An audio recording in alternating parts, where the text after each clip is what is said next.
Sanay na ako dapat yung eksena ng paulit-ulit na iniiwan ng nang-iiwan. Pero bakit ganito pa rin? Yung eksena na paulit-ulit, pero bawat ulit may halo-halong feelings. Tunay na tunay. May lungkot, may kaba, may tawa para mabawasan ang bigat. May kaya ko to. May ayoko na ulit pagdaanan to.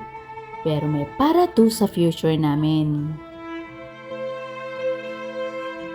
Ganyan talaga pag may nang-iiwan na hindi naman talaga nang-iiwan. Umaalis lang para mabigyan ng magandang buhay ang pamilya. Yung eksena na pagsip ng maleta, kabisado ko na. Pero may kasama pa ring lungkot. Ang ganda ng view, ang taas ng skyway, pati emosyon ko sumabay. Yung parang, eto na naman, episode 101 ng paalam. Ay, perfect timing pa si airplane. Parang nangaasar na. Ready ka na? Alis na kami ulit ha. Kaloka ka.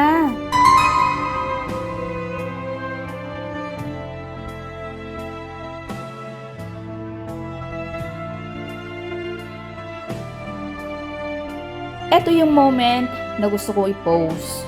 Pero real life, walang post button. Isa lang, ingat ha. See you soon.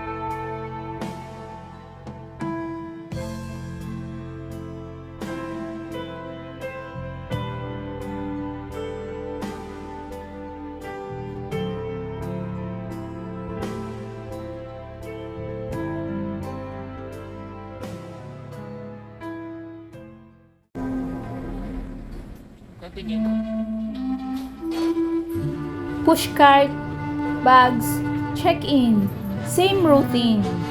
Iba-iba ang feelings. Pero okay lang. Parte na ng love story namin to. Every goodbye hits differently. May lungkot, may kurot, may kunting tawa para di masyadong mabigat. Ganito ang buhay ng OFW family. Bittersweet, real at puno ng tapang. Pag-uwi ko, single mom, mode on na naman.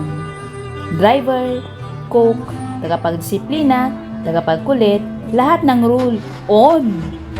Pero para sa mas magandang kinabukasan namin, lulukin ko ang bawat paalam at yayakapin ko ang bawat pagbabalik.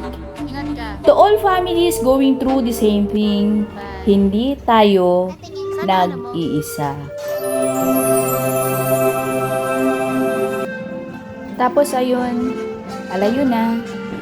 Unti-unting nafe-fade sa crowd. Ako naman, okay, single mom mode activated. Yes.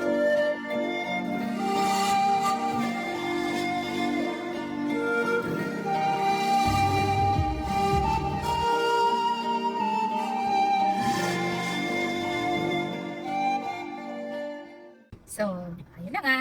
Dito na nagtatapos ang eksena ng nang-iiwan sa mga iniiwan para sa kinabukasan ng mga, ang pamilya.